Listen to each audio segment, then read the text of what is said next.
We were just talking about a guy in Laurel, Maryland. He drove, now I don't know how aggressive you guys are, but this guy drove from Laurel, Maryland to Miami, Florida. He was already selling 25 cars a month. Soon as he walked in, I knew I had a winner. You know why? Because who would drive that far if you weren't interested in selling cars? Yeah. He's number one out of 300 salespeople, and I think his best month was $47,000, and he takes a week a month off. Wow. And he said, I knew how to sell cars, but no one taught me how to do big numbers. Who teaches you how to do big numbers? Most of the guys I know, they talk about, here's closing techniques, here's phone techniques, here's steps of the sales, here's how to TO. Who cares? I don't care how much of that. What good is it if you don't have anybody to talk to? That's right. That's where we come in. So We'll you're show you huge how to on make prospecting. Right? Yeah, that's it. You make money when you're sleeping, and you just got to show them a bunch of different ideas. To me, as a former GM, it was my responsibility to get the prospecting tools in the salesperson's hand. Why? Number one, you don't have to spend as much money when you're working on repeats and referrals. It just keeps going on, and dealers love it.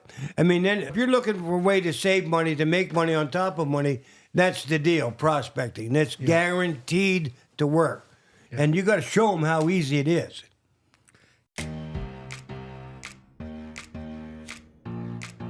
How you can be the greatest salesperson on the planet. Yeah. And I think what Jim and I thought was cool about the workshop, not just from a cool factor, but from a genuine, I know Jim's heart is to give back, and we want to empower and train people.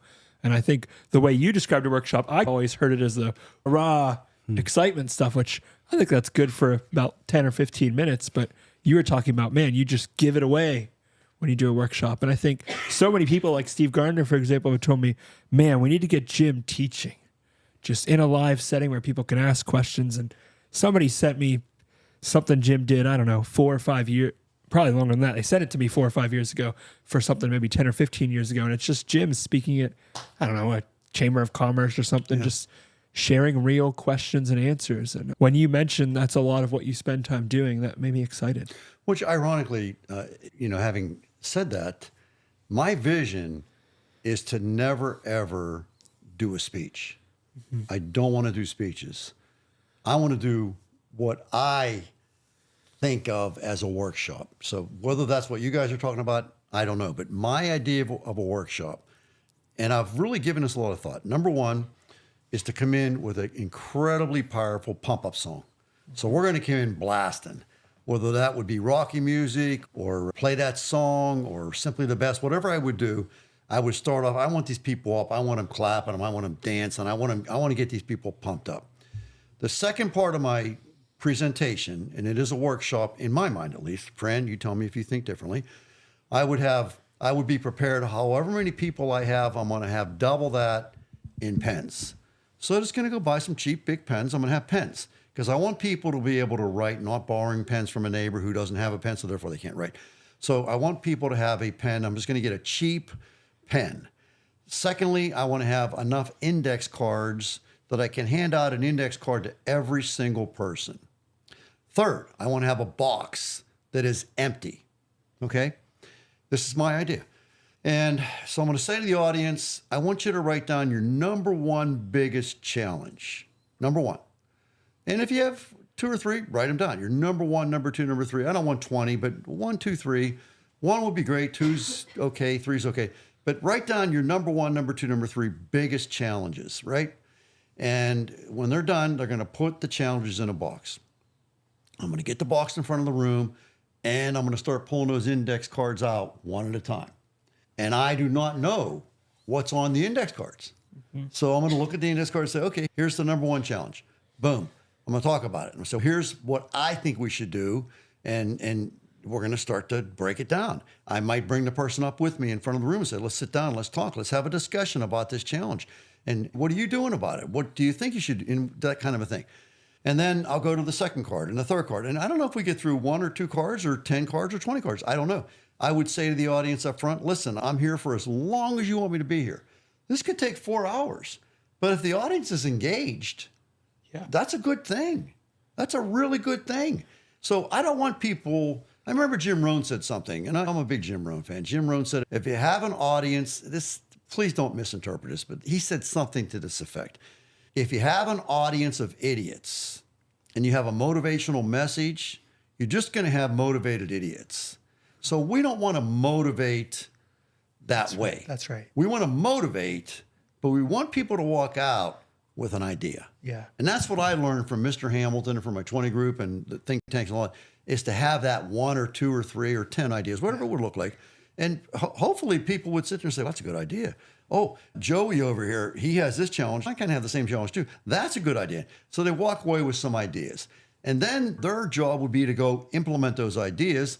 And then we would get together again and say, how's it going? It's almost like a mentoring think tank, totally extemporaneous, no rehearsal. It would be no rehearsal because how could I rehearse? I don't know.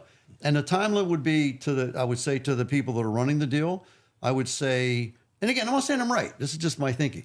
I'd say, how long do you want to do this for? And they would say, half an hour. I'd say, I'm not coming. Yep. I can't do it. I can't do one challenge in a half an hour. It's going to take longer than that. I need at least an hour. And then when that hour comes about, if you want to kick me out, and I mean that kindly, you come up, get me, and I'm out of here. But if you find, I did this same exact idea with it was a businessman's associate in Murrysville. I didn't do the card thing, but I had a list of what I wanted to say, and it was more. I was out there. I don't want to be up on the stage. I want to be out there in the crowd. That's right. The person that said, "Okay, this is your idea. Let me come give you a hug. Let me shake your hand."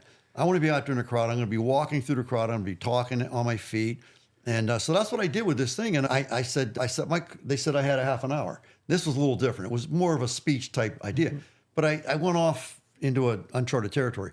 And so my phone went off and I said, okay, guys, I'm done. That's a half an hour. And the guy that was in charge of all the things said, no, keep going, because they were so interested. And so I went for probably a little bit over an hour. And then I made it very clear. I said, listen, if anybody wants to sit down and talk to me afterwards, I'm here. I got all day. And I sat and talked with probably 2 or 3 people in addition. It was a small crowd. It was maybe 20 people, 30, something like that.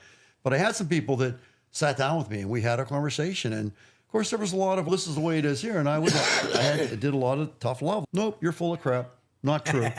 It's not true. You love it. But I think, but at the end of the day, this is something when I'm laying in bed in the morning doing my morning meditation, I just keep thinking about this idea. I want to be real. I don't want to be rehearsed.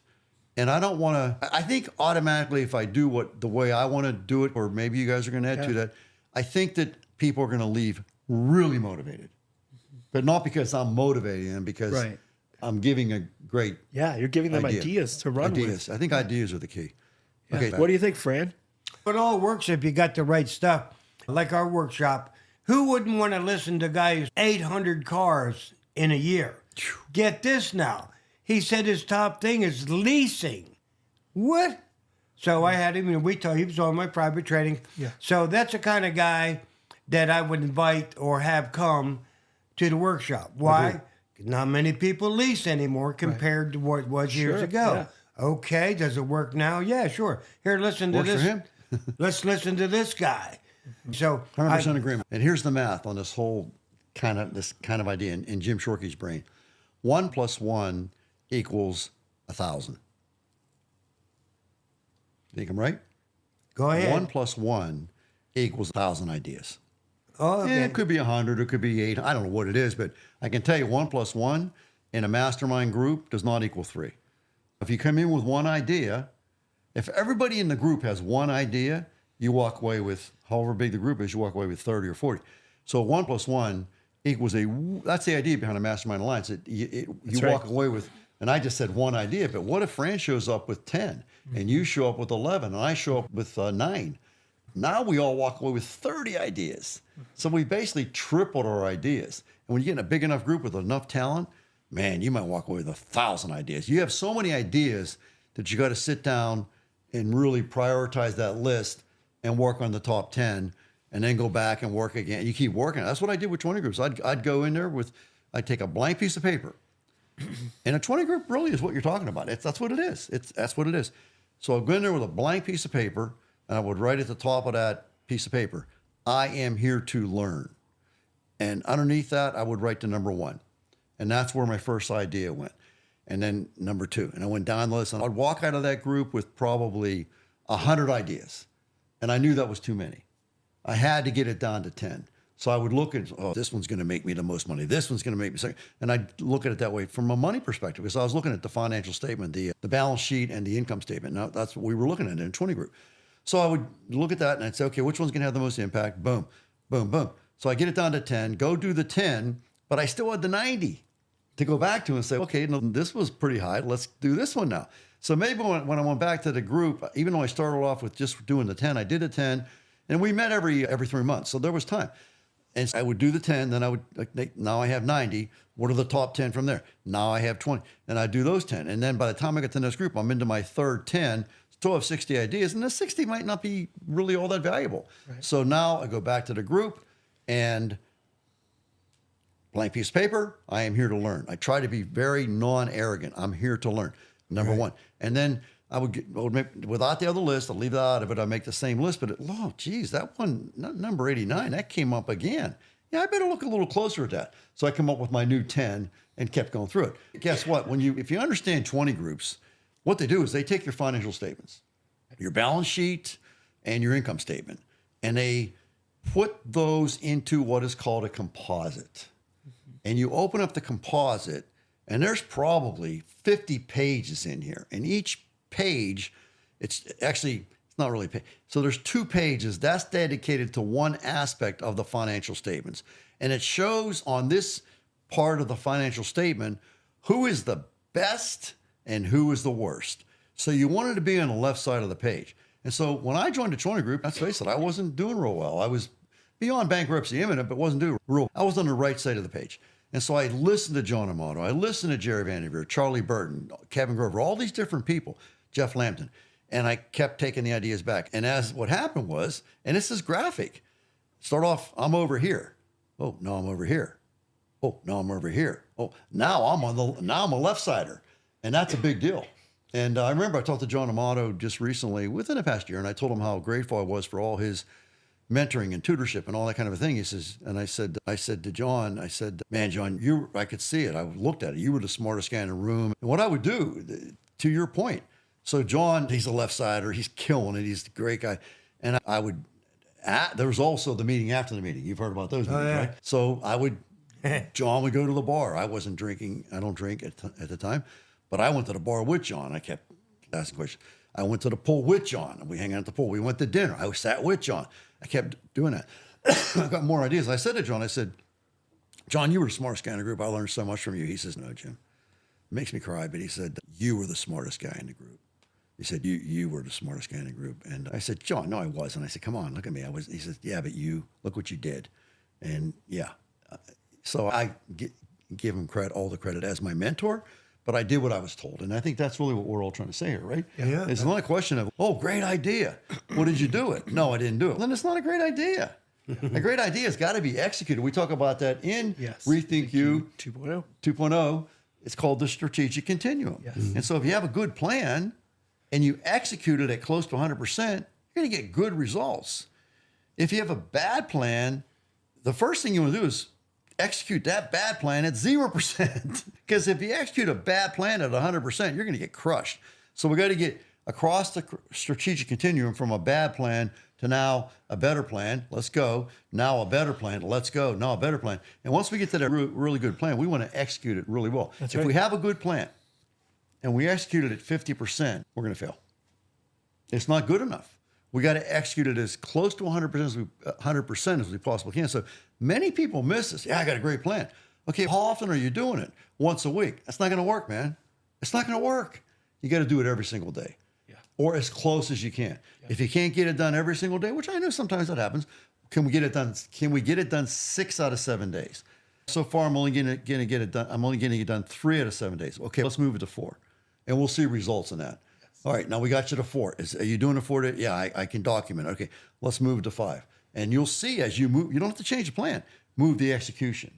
And when you move the execution, the results get better and better to where now we're at, and I said this in another conversation, I said close enough is good enough. So we say in the strategic continuum, we don't need an A plus plan. We don't even need an A plan. What we do need, minimum, in our opinion, is a B to a B plus plan. B minus doesn't get it. B to a B plus plan. So close enough is good enough. And then we need to execute that plan. We don't ever say 100%. We need to execute it at bare minimum 90%. So if we can get it to B plus and execute that plan at 90%, we are going to knock it out of the park. You can take your A plus plan and which is typical of us Americans, and execute it at 50%. I will crush you with my B plan at 90% execution. It won't even be a contest. If there's somebody out there that can do it, then that just means that it can be done. And if it can be done, why not me? Why not me? What did you say? Why me versus what if? What if? Yeah. And so, Derek, tell Fran what my aging goal is. 122. Why is that? Somebody else did it. It's been Jane done. Kelmont from France she's the oldest documented living person on the planet, 122. And so that's my goal. My goal is to live to be 122. Do I have reasons why to make you cry? You betcha I do. My wife is downstairs. I got my children, four significant others. I've got 9 grandchildren. Yeah, you betcha. And so I'm going for it. And so this is a true story. When I had the stroke, Kelly and I were doing a podcast, we were right here, and he said to me, Jim, a lot of people are asking, like, you had a stroke, major stroke, could have died, that kind of thing. Is 122 still the goal? And I said, what do you mean? He said, was that still your goal? You had a stroke. I said, Derek, I'm not stupid. The chances of me living to be 122 are probably about 1 trillion to 1. You would take the total number of people who have lived on this planet since the beginning of people living on this planet. Take that number. And I don't know whether maybe it's 1 billion, whatever it is. I know there's 4 billion people that live on the planet right now. So it's probably 1 trillion to 1. I said, I'm not dumb. I'm a mathematics guy. So it's 1 trillion to 1. But let me tell you something. Can't I at least try? Yeah. Okay. Yeah. So it has been done. And he was like, it was like a deep moment. Can't I at least try? He said, yeah. I said, I'm going to try. And so I'm going for 122, the matcha tea. You saw this today, the matcha tea, the walking, all the things I'm doing. And I know. So I dropped dead at 102. Did I win? Absolutely. Yeah. But Jim, you didn't hit your goal. And can I at least try? Yeah, 30 cars a month. That's a big number, man. It's a big number. I'm at 10 now. Can't I at least try? Yeah. Isn't that cool? It is cool. And so if I try real hard, and I guarantee you this guy, I know this guy. So I'm at 10, and I'm kicking butt, and I'm going to do exactly what Fran Taylor tells me to do, 100%. No deviation. What are you going to do when I get it to 20? You're going to give me a big hug. You know you are. Yeah. You're going to say, 20 cars a month. My God, when I first met you, you were selling 10. How's that feel, brother? And we're going to have our conversation. And you say, you know what? You interested in getting it to 30? You know what, Fran? I am, because I didn't think I'd get it to 20. Let's go to work on 30 then. That's so important when you show not only respect, but that's part of the love in your sales force. It is. It don't take much. Hey, what are you doing? You got 20. the 20. 20. Way to go. You were at 10 I when we knew you could do it. So did you. Yeah. Look at Yeah. you. So the fact is that you didn't think you could get it to 20, but you did. Yeah. And now you're using the same thinking to convince yourself that you can't get it to 30. Change your thinking, and let's work on it. So let's start thinking about 30. And now when we get it to 30, what's this knucklehead going to say? How do we get it to 40? He's going to give you a hug. He's going to congratulate you. He's going to recognize you. He's going to publish it all over social media. But then you're going to say, come on, man. I think you got 40 in you. And if we go for 40 for his instructions and we get it to 35, how good are we doing? We're close. But how good are we doing? We got it to 35. 35 cars a month. Are you kidding number. me? Yeah. Tell you what, if you can sell 35 cars a month, do you understand? So you're in Pittsburgh, Pennsylvania. You're selling 35 cars a month. And you decide you want to move someplace. You're going to move to Arizona. Okay. Right? Yep. You're on the airplane. Yep. You do some Googling. You're allowed to use your cell phone now. You find the local Honda dealer. You say, hey, my name's Fran Taylor, and I can prove it. I'm selling 35 cars a month consistently. I can prove it. I got my sales records in my hand. Are you interested in me? What's the Honda dealer going to say? How soon can you get here? We're sending a limo. We're going to pick you up. You get a job anywhere in the world. Yeah, I with believe that I record. can. Yeah. So there you go. Yeah. So Yeah. not only do you have income, but you have the highest amount of security. And I would venture to guess that you could easily find a job selling something anywhere. So you call the insurance guy. You say, hey, listen, I'm thinking about making a move. I've been selling cars for years. I sell 35 cars a month consistently. I made this much money. Are you interested in having me come to work for you? It will pick you up. Yep. There isn't a business on the planet that isn't looking for this guy here. Am I right? Absolutely. How many people would hire Jim Shorkey? I'll tell you, lots. Yeah, because I realized when we do the workshop, Jim's audience is going to be like Steve's going to bring all his insurance people, right? And you're going to have people that aren't in the car business, which you're not. That's typically not who you're working with. But I feel like what you're teaching could apply just to You all can. those. It don't matter if you're selling Harley Davidsons or whatever. Once you learn to invest in yourself and seek knowledge, once you taste a little success, you want more. Yeah. And you go after it. But you need that little help or support, like you're saying along the way. It stops where you do. Yeah, that's exactly right. Yeah, you're unlimited. I remember my dad years ago when I first got in the car business, and he said, James, he called me James too. He said, James, if you can get good at selling cars, you will never want for a job. And he explained to me about Tampa Bay and the airplane. He said, you can be on the airplane and you call somebody and you say, listen, here's my records. I have them with me. I can show you. Stay where you're at. Don't even get off that plane. We're coming to get you. He said, you'll have a job anywhere. You'll never be without a job. You have a job anywhere in the world that you want to work, and you'll have a great paycheck. That's a good point. I hear salespeople say, My dad told me that. they'll never let you take off here. I said, get to 30 cars a month. The ball's in your court then, because you can go anywhere in the country and get a job. Yes, you can. And that's a fact. And if somebody doesn't want you to take a day off, seriously, if they have that kind of an attitude, it's probably time to move at on. the wrong It's spot. probably time to move on because why would you? I'm selling 30 cars a month, and you're going to deny me to take a Friday, Saturday, and Sunday off and take my children to wherever? You're going to deny me that? I'm selling 30 cars a month. Results are the name of the game. The person that takes that kind of an attitude is not loving the team, not loving his salesperson. It should be, you know what? Honestly, I know Fran. Fran would say, okay, so you're going to take, let me get this straight, Friday, Saturday, and Sunday. If you come in on Monday, I'm throwing you out. I want you to spend an extra day with your family. And now, and I'm going to get emotional, as your salesperson, I have so much respect for you. I want you to take that Monday off. We'll be fine. We'll cover it. And then you come in, you're so freaking charged up. You're so full of love and respect. And guess what you're going to sell that month? 30 cars. But it's also, I've said this for years. Wealthy, unhealthy, you bought the wrong program, brother. Wealthy, lonely, you bought the wrong program. You did. So I think wealthy is really important. But if you lose your health and you lose your love in the process, you messed up, man. So we want you to be wealthy, but we also want you to be healthy. And isn't that the essence of, okay, number one, can we at least have a good greeting? Can we welcome the client to our dealership?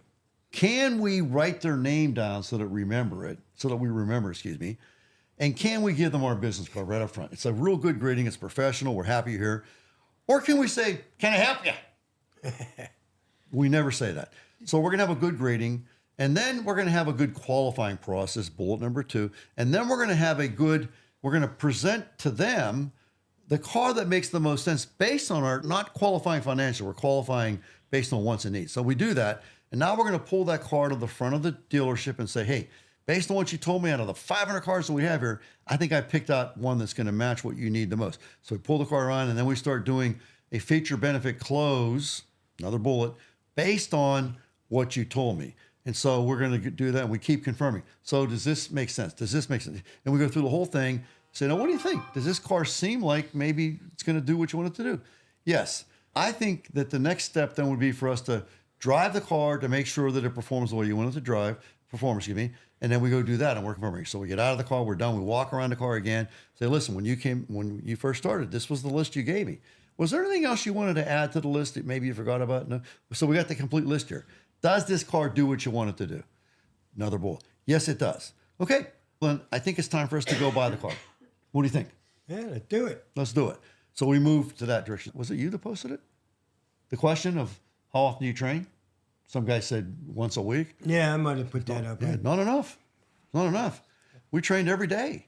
And you know what? If we were real busy and we only had one salesman, we trained that one salesman. We used that time to train, and pump up. We had pump up music in the meetings, Rocky music, Hoosiers, whatever. We wanted to get our guys, that's a bull, by the way, pumped up, fired up. I remember being on this is no bull. This is no bull. We were running a big Suzuki cell, and we had a special running on the Forenza. I swear to God this happened. I'm in a sales meeting, played the music, we're training, and we had our receptionist, Vern, who you remember Vern, love Vern dearly. She's passed, by the way. But she would page sales calls over the PA system. You remember that? Get this. Sales call lines 1, 2, 3, 4, 5, 6, 7, 8, 9, 10, 11, 12, 13, 14. I say, guys, meeting over. Yeah. Let's go. And they all went. And You know, a lot of guys they call handled the training. calls. They have meetings and they don't do any Training. I mean, you have to have it planned out what you're going to do, talk about, and what's the mission when you get in there. Yep. And I think that's a big difference. We trained on, we kept very formal logs. We knew what happened today. When I left the night before to go home, I looked at the logs. Wow, this is the 5th one today that said, I'm not buying for 6 months. I think we're missing something here. So we would bring that up in a meeting and say, do you really think this is mathematically factual or is that just something you're saying? Whatever. Let's work on how do we move the customer from 6 months to 3 months, from 3 months from 3 months to today, whatever. And so we would train on the results that we had the day before. Maybe we had too many. We called it a no-touch desk, meaning salesman has a client, they do what they do, and they don't come to the sales desk. In our business, that was a no. Yeah. And so it happened too often. We would train on it. And if it kept happening, that's when we had a special meeting with the individual. And we say, no, are you going to go do what we want you to do? Yeah, I'm going to do it, boss. I got it this time. Okay. And it happened again. You know what, friend? This is not for you. We need to make room for somebody else. Yeah. Because we've asked you, and now we're asking for the 3rd time, and you're clearly not going to, boss, give me one more chance. All right, man, I love you. I'm going to give you one more chance. But this has got to change. And it changes. Great. It doesn't change.